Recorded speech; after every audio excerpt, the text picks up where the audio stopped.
Indo British advanced pain clinic, నొప్పి మాయం, surgery దూరం. For appointments 9155515563.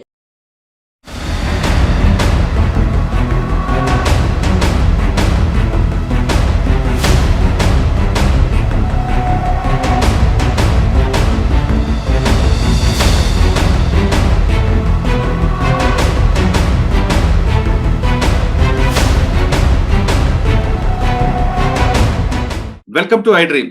ఛత్తీస్గఢ్ రాష్ట్రంలో మావోయిస్టులు నిర్మూలనకే లక్ష్యంగా సాగుతున్న పోలీసులు ఒకవైపు ఎన్కౌంటర్లు చేస్తూనే మరోవైపు డంపులు స్వాధీనం చేసుకోవడం, సరెండర్ ని అమలు చేయడం చేస్తున్నారు.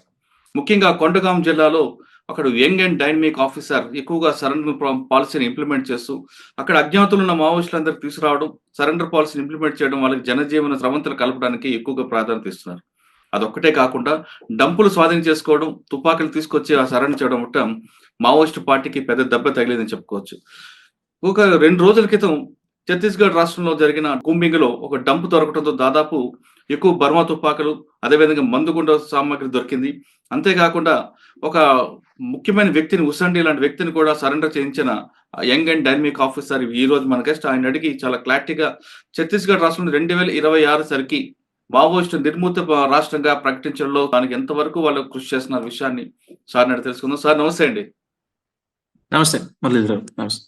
ఇప్పుడు మనం చూస్తున్న ఆఫీసర్ అక్షయ్ కుమార్ గారు, తెలుగు ఐపీఎస్ ఆఫీసర్, ఇక్కడ నుండి ఛత్తీస్గఢ్ వెళ్ళి అక్కడ తన ప్రతాపాన్ని, తన పడ్డ కష్టాన్ని చాలా క్లియర్ గా చూపిస్తున్నారు. అంటే మావోయిస్టు పార్టీ అనేది నిర్మూలించడానికి కేవలం ఎన్కౌంటర్లు ఒకటే పరిష్కారం కాదు, సరెండర్ కూడా చేయొచ్చు అనేది ఎక్కువగా ప్రాధాన్యత ఇస్తున్నారు. ఆయన అడిగి ఇప్పుడు కొండగాం జిల్లాలో ఎంతమందిని సరెండర్ చేయించారు, నిన్న మొన్న దొరికిన దానికి డంప్ వల్ల పార్టీకి ఎంత నష్టం జరిగి ఉండొచ్చిన విషయాన్ని సార్ అడుగుదాం. సార్, మీరు ఇటీవల కాలంలో తీసుకున్న ఒక ప్లాన్ ఆఫ్ యాక్షన్ చూస్తుంటే ఒకవైపు మీ పార్టీ అంతా కూడా కోంబింగ్ చేస్తున్న ఎక్స్చేంజ్ ఆఫ్ ఫైర్లు జరుగుతుంటాయి, కానీ మీరు మాత్రం సరెండర్ పాలసీ తీసుకురావడం, ఉసండి లాంటి వ్యక్తిని సరెండర్ చేయించడం, అతని మీద దాదాపు 8 లక్షలు ఎంతో రివార్డు కూడా ఆయనకి హ్యాండ్ ఓవర్ చేయడం జరిగింది. అంతేకాకుండా డంపులు స్వాధీనం చేసుకోవడం, అంటే మందు పాత్రలు ఎక్కువగా ఆ డంపులు దొరకడం అనేది పార్టీకి పెద్ద నష్టంగా చెప్పుకోవచ్చు. ఎందుకంటే కొద్ది రోజుల క్రితం మందుగుండ పాత్రలు పెరగడం వల్ల అక్కడ దాదాపు 12 మంది పోలీసులు కూడా చనిపోయారు. అటువంటి ప్రాణ నష్టం జరగకుండా మీరు చేస్తున్న ఈ కూంబింగ్ లో దొరికిన డంప్ ఎక్కడ దొరికింది, దీని లీడ్ ఎక్కడ వచ్చింది? నమస్కారం మురళీధర్ గారు. మీరు అంటే 12th రోజు మా మార్నింగ్ మాకు కొంచెం ఇన్ఫర్మేషన్ వచ్చిందండి. ఏమనంటే మా దగ్గర బార్డరింగ్, మాది కొండగాం. అంటే ఇప్పుడు ఏంటంటే అండి, ముందు 2016-17 ఆ టైంలో బాగుండేది మూమెంట్ ఇక్కడ. ఇది బస్తర్ లో ఉన్న 7 డిస్ట్రిక్ట్స్ లో తక్కువ మూమెంట్ ఉంది ఇక్కడే కొండగాంలోనే. కానీ మనం ఎక్కువగా మీరు చెప్పిన ప్రాంతంలో ఎక్కువగా ఎక్స్చేంజ్ ఆఫ్ ఫైర్లు జరిగేవాడి కొండగాం ప్రాంతంలోనే. కల్లూరి సార్ ఉండేవారు అక్కడ. ముందు జరిగేవి ఇప్పుడు చాలా తక్కువ అయిపోయినాయి. ఇది అంటే ఇప్పుడు మీరు బస్తర్ లో ఉన్న 7 డిస్ట్రిక్ట్స్ లో తీసుకుంటే, బస్తర్ రేంజ్ లో ఉన్న 7 జిల్లాల్లో తక్కువ మూమెంట్ కొండగాంలో ఉందని చెప్పొచ్చు. అండ్ ఇక్కడ 90% of the district is now safe for moment. ఒక 10% ఏంటంటే అది కాంకేర్ అని ఒక డిస్ట్రిక్ట్ ఉంటుంది, బార్డరింగ్ కాంకేర్ 10%, లేదంటే దమ్తరి అనే డిస్ట్రిక్ట్ ఉంటుంది, అక్కడ ఒక 5%, లేదంటే ఇటు దంతేవాడ సైడ్ ఒక 10%. సుక్మాది మాకు బార్డర్ ఉండదండి, మాకు బార్డర్ లేదు. బిజాపూర్ కూడా బార్డర్ లేదు మాకు సుక్మా బిజాపూర్ తో అసలు టచ్ లేదు మాకు. సో ఇది bordering Dantewada, bordering Jagdalpur, bordering Kanker, bordering Dhamtari అనే డిస్ట్రిక్ట్ ఉంటుంది. ఆ డిస్ట్రిక్ట్ లో కొంచెం మూమెంట్, అక్కడ ఆ బార్డర్ ఏరియాస్ లో కొంచెం మూమెంట్ ఉంది. మీరు మాట్లాడుతున్న డంప్ రికవరీ ఏదైతే ఉందో అది 12th రోజు మేము చేసాము. ఎందుకంటే 11th రోజు మాకు ఇన్పుట్ వచ్చింది, అక్కడ నక్సలైట్లు ఉన్నారని ఇన్పుట్ వస్తే మేము మా డిఆర్జీ అని ఉంటుంది, డిస్ట్రిక్ట్ రిజర్వ్ గార్డ్స్ అని, ప్లస్ మా సివిల్ పోలీస్ కూడా టీమ్ ఫామ్ చేసి మేము అక్కడ సెర్చ్ ఆపరేషన్ చేస్తుంటే మాకు నక్సలైట్ దొరకలేదు, కానీ వాళ్ళ డంప్ కొంచెం దొరికింది. ఆ డంప్ లో 14 బర్మార్ వెపన్స్, కొన్ని స్టీల్ డ్రమ్లు, కుక్కర్ బాంబులు, ఇవి కొంచెం నక్సల్ వాళ్ళ సాహిత్యం అదంతా దొరికింది మాకు. సో ఇది ఒక మంచి రికవరీ యాక్చువల్లీ. ఎందుకంటే ఇది కొండగాంలో తక్కువ అవుతున్న టైంలో వాళ్ళు ఎక్కడైతే వాళ్ళు పెట్టిన డంప్స్ అవి ఏవైతే ఉన్నాయో అవి మళ్ళీ అప్పుడు వచ్చి వాళ్ళు రికవర్ చేసుకునే ఆలోచనతోనే పెట్టుంటారు ముందు. సో ఇప్పుడు ఏంటంటే మేము దాన్ని రికవర్ చేసి మిగిలిన 5 to 10% ఏదైతే ఇక్కడ మిగిలిందో దాన్ని కూడా తీసేద్దామన్న ఆలోచనతోటే ముందుకెళ్తున్నాం. కాబట్టి ఆ ఎక్స్చేంజ్ ఆఫ్ ఫైర్లు కానీ అప్పుడప్పుడు ఇప్పుడు మీరు చెప్పిన సరెండర్లు కానీ, సరెండర్ లాస్ట్ 4 days లో 3 సరెండర్ అయ్యారు. అండ్ నిన్న ఒక ఏసీఎం ర్యాంక్ అతను 5 lakh ఇనామీ రివార్డ్ ఉన్న అతను సరెండర్ అయ్యాడు. అండ్ ఈ ఇయర్ మీరు చూసుకుంటే ఒక 10 మంది సరెండర్ అయ్యారు కొండగాం డిస్ట్రిక్ట్ లో. ఎందుకంటే ఇప్పుడు సరెండర్ బేసికలీ కొండగాంలో రిక్రూట్మెంట్ లేదు వాళ్ళది. మూవ్మెంట్ కూడా చాలా తక్కువ ఉంది, ఎందుకంటే బార్డరింగ్ లో ఉంటుంది కాబట్టి వీళ్ళు క్రాస్ చేయడానికి కొండగాం యూజ్ చేసుకుంటారు. కానీ ఇక్కడ వచ్చి మీరు వీళ్ళు డేరాలు వేసుకొని స్థావరాలకు కొండగాం ఎప్పుడు యూజ్ చేయరు. అచ్చా. అంటే ఈ మధ్యన అయితే యూజ్ చేయట్లేదు. సో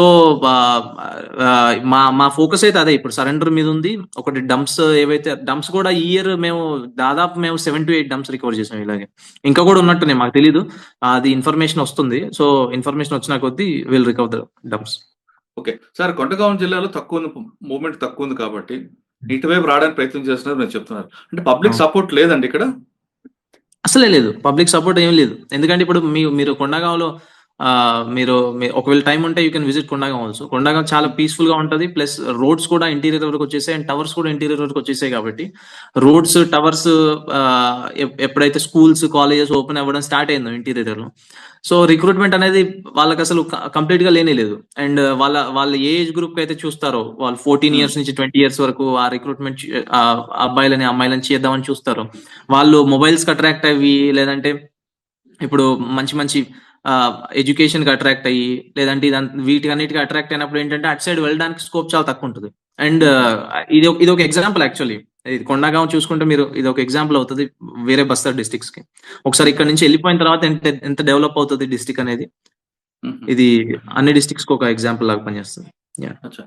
అంటే పార్టీ వైపు ప్రజల మొగ్గు లేదు, కానీ ప్రభుత్వ పథకాలన్నీ కూడా గ్రామాలకు వెళ్తున్నాయి. మీరు చెప్తున్న రోడ్స్ వెళ్తున్నాయి అన్ని, కాబట్టి వాళ్ళు ఎక్కువగా పార్టీ వైపు వెళ్లకుండా డెవలప్మెంట్ వైపు వెళ్తున్నారు. కానీ పార్టీకి మీరు చెప్తున్నట్లుగా బేజాపూర్, దంతెవాడ, అబూజ్మఠ్ లో ఎక్కడైతే వాళ్ళకి ఉనికిని కోల్పోతున్నారో కొండగాం వైపు రావడానికి వాళ్ళు ప్రయత్నం చేస్తూనే ఉంటారు. అటువంటి ఆ విధంగా వచ్చిన వాళ్ళకి మీరు ఎలాగా దాన్ని బ్రేక్ చేస్తారండి?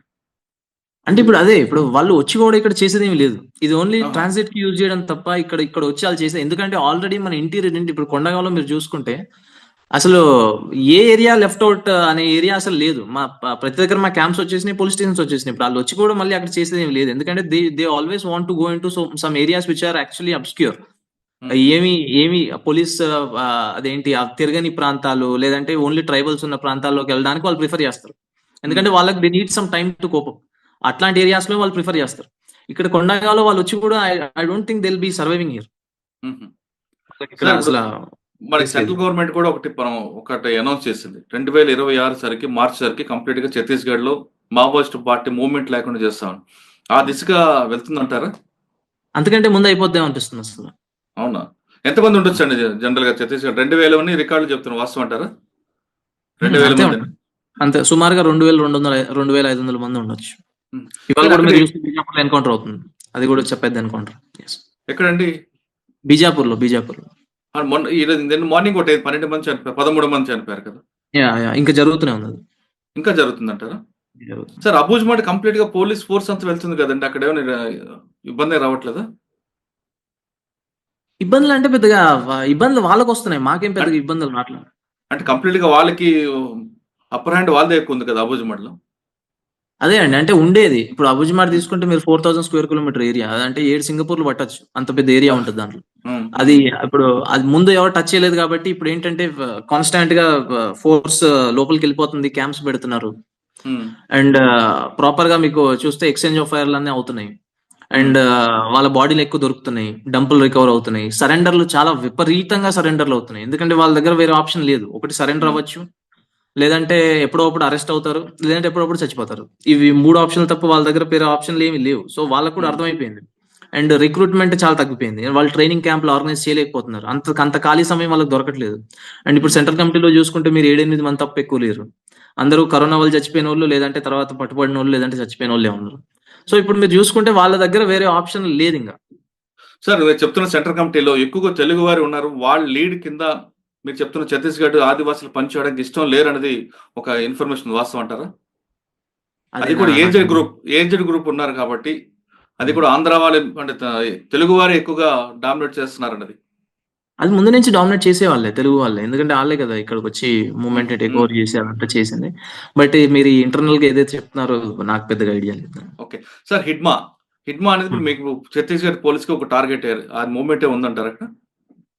అది ముందు ఉండేది. ఇప్పుడు ఆయన పేరు వినపడట్లేదు, అసలు ఆయన ఎక్కడ ఉన్నాడో తెలియదు. ఆయన నాకు తెలిసి త్వరలోనే అయిపోతుంది ఆయన పని కూడా. ఓకే సార్, ఇంకొక ఇన్ఫర్మేషన్ వస్తుందండి. 26 సరికి గవర్నమెంట్ కంప్లీట్ గా పార్టీని క్లోజ్ చేయడానికి ఉంది కాబట్టి ఈలోగే పార్టీ దానికి ఒక లీగలైజ్ చేసి ఒక విరామం ఇద్దాం, ఇంటర్వెల్ ఇద్దాం అనేది ఒక జరుగుతుంది. సెంట్రల్ కమిటీలో చర్చ జరుగుతుందని ఒక ఇన్ఫర్మేషన్ ఉందండి. అంటే 1973లో కొంటపల్లి సీతారామయ్య గారు తీసుకున్న ఒక నిర్ణయం అప్పుడు ఏ విధంగా తీసుకున్నారు, పార్టీకి లీగలైజ్ చేసి కొంతకాలం గ్యాప్ ఇచ్చారు. అదే పాలసీని ఇప్పుడు కూడా ఇంప్లిమెంట్ చేసి కొంతకాలం గ్యాప్ ఇద్దాం పార్టీకి, అంటే పోలీసుల చేతిలో చనిపోకుండా మనకు మనమే అని ముందే సరెండర్ అయిపోయి కంప్లీట్ గా పార్టీ క్లోజ్ చేద్దాం అని. అదే పార్టీ క్లోజ్ చేయాల్సిందే. వాళ్ళకి ఇంక వేరే ఆప్షన్ లేదు. సరెండర్ అవ్వాలా, లేదంటే జంగల్లో ఉండి ఎక్స్చేంజ్ ఆఫ్ ఫైర్ ని ఎదుర్కోవాలా. రెండే ఆప్షన్లు ఉన్నాయి వాళ్ళ దగ్గర. So I don't think the second option would be advisable. First option surrender అయితే చాలా మంచిది. సార్ వీరికి ఇంకా వెపన్స్ ఎక్కడి నుంచి వస్తున్నాయండి? ఉన్నాయి. వాళ్ళు లోకల్గా ముందున్నాయే ఉన్నాయి. ఈ లోకల్లో వీళ్ళు బీజీఎల్ బర్మార్లు మ్యానుఫ్యాక్చర్ చేసుకుంటున్నారు. ఇప్పుడు నిన్న దొరికిన అతను కూడా మాకు కింజరు హుసేండి అని అతను సరెండర్ అయ్యాడు వచ్చి. అవును. అండ్ అతను వెపన్ ఏం తీసుకొని రాలేదు, కానీ అతను టెక్నికల్ టీమ్ లో పనిచేసాడు. ఈ బర్మార్లు బీజీఎల్ ఇవి మ్యానుఫ్యాక్చర్ చేయడంలో అతను ఈ కాంకేర్ అనే ఏరియాలో పనిచేస్తా ఉంటాడు ఎక్కువ. సో అతను కూడా చెప్పింది అదే, ముందుతో కంపేర్ చేస్తే అసలు వాళ్ళ దగ్గర ఏమీ లేదు. ఇప్పుడు చాలా తగ్గిపోయినాయి. ముందున్నవే యూజ్ చేస్తున్నారు. బుల్లెట్లు కూడా ఉండవు, చాలా తగ్గిపోయినాయి. Yes. సార్ ఫండ్ ఎక్కడి నుంచి వస్తుందండి వాళ్ళకి? ఫండ్ అదే ఇప్పుడు ముందు కాంట్రాక్టర్ల దగ్గర నుంచి, టెండుపత కాంట్రాక్టర్ల దగ్గర నుంచి, వాళ్ళ దగ్గర నుంచి, వీళ్ళ దగ్గర నుంచి వచ్చేది. బట్ ఇప్పుడు గవర్నమెంట్ ఒక మంచి డెసిషన్ తీసుకుంది. ఎందుకంటే ముందు ప్రైవేట్ వాళ్ళు పర్చేజ్ చేసేవారు, ఇప్పుడు గవర్నమెంటే పర్చేజ్ చేస్తుంది ఇక్కడ నెక్స్ట్ టెండుపత సీజన్ నుంచి. సో నాకు తెలిసి ఆ వచ్చే ఫండ్ కూడా పోతుంది. ఇంకా వాళ్ళ దగ్గర ఇంకా వేరే ఆప్షన్లు లేవు. ఓకే సార్, ఫైనల్ గా చెప్పండి, మీ దగ్గర సరెండర్ అవడానికి వచ్చిన వాళ్ళందరికీ కావాల్సిన పాలసీలు ఇచ్చి వాళ్ళకు సరెండర్ పాలసీ ఇంప్లిమెంట్ చేస్తారా, లేదు కేసులు పెట్టి జైల్లో పంపిస్తారా? అసలు సరెండర్ అయిన వాళ్ళని ఎవరిని మేము జైల్లో పంపం. అసలు అబ్సల్యూట్లీ అది పైనుంచి మాకు ఆర్డర్. సరెండర్ ఒకసారి అయితే వాళ్ళని బాగా చూసుకోవాల్సిన రెస్పాన్సిబిలిటీ మాది. మీకు ఎవరైనా మెయిన్ టార్గెట్ ఉన్నారండి? మరి ఇప్పుడు టార్గెట్ నేను అట్లా టార్గెట్ ఏం పెట్టుకోను. ఎవరు దొరికితే వాళ్ళు. అందరూ ఈక్వల్. నేను ఎమోషనల్ గా ఎప్పుడు రియాక్ట్ అవ్వను. ఇతను టార్గెట్ పెట్టుకొని రివెంజ్ మోడ్ లో వెళ్ళడం అట్లాంటివి ఏమి ఉండవు. నక్సల్ అంటే నక్సల్, అందరూ సేమ్. కరెక్ట్ గా కొంతమంది ట్రబుల్ మాంగర్స్ ఉన్నారు కదండి, అందులో మీకు ఎవరు ఉన్నారా? అట్లా ఎవరు ఉన్నారు? నాకు అందరూ ట్రబుల్ మాంగర్స్, అందరూ ఈక్వల్. అంటే సెంట్రల్ కమిటీ ఏమని అది పార్టీ మెంబర్ నుంచి మొదలుకొని సెంట్రల్ కమిటీ వరకు అందరినీ we look at the same way. Okay sir, party మీకు ఛత్తీస్గఢ్ గవర్నమెంట్ మంచి డెసిషన్ తీసుకుంది, ఖచ్చితంగా 2026 తీసుకొద్దామని. అంటే పర్టికులర్ గా ఇటువైపు పోలీసుల వైపు నుంచి అటు అన్నల వైపు మధ్య నలిగిపోతున్న ఆదివాసీలకి అభివృద్ధి కోసం మంచి కార్యక్రమం చేస్తుంది. ఆ ప్రోగ్రామ్స్ అన్ని కూడా గ్రౌండ్ లెవెల్ వెళ్తున్నాయి అనుకుంటారా? 100% వెళ్తున్నాయండి. ఇప్పుడు అంటే మేము ఇంత ఫ్రీక్వెంట్ గా మూవ్మెంట్ జంగల్లోకి చేస్తామని మేము ఎప్పుడు ఊహించలేదు అసలు.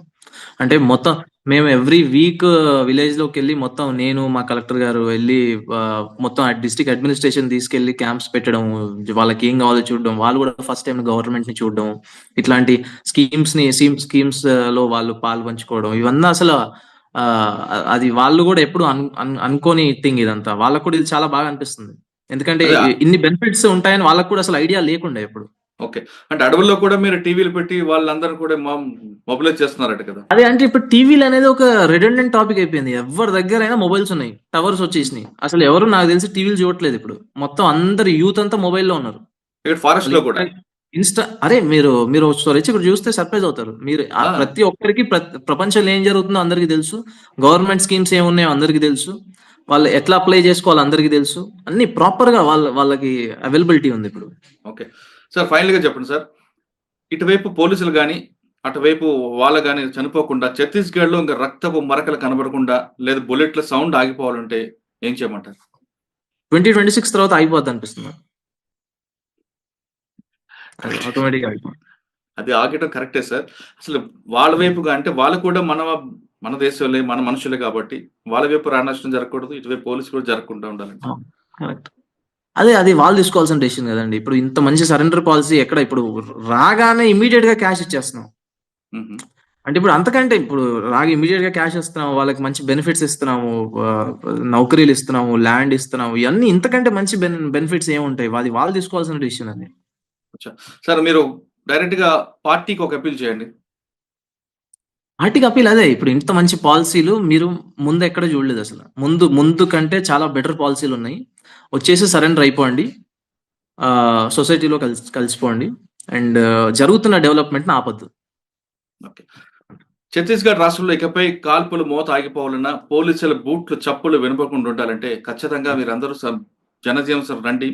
అక్కడున్న ఆదివాసులకు ఏం కావాలన్నది ప్రభుత్వం దగ్గరకు వచ్చి మీరు ఖచ్చితంగా వాళ్ళతో మాట్లాడి వాళ్ళకి కావాల్సిన డెవలప్మెంట్ చేయండి. కానీ డెవలప్మెంట్ మాత్రం ఆపొద్దు అంటూ చెప్తున్నారు కొండగాం ఎస్పీ. ఛత్తీస్గఢ్‌లో జరుగుతున్న ఇష్యూపై కొండగాం ఎస్పీ అక్షయ్ గారితో ఎక్స్‌క్లూజివ్ ఇంటర్వ్యూ. మరో ఇష్యూలో మళ్ళీ కలుద్దాం. అంతవరకు నమస్తే. Thank you sir. Thank you very much. Thanks. Thank you.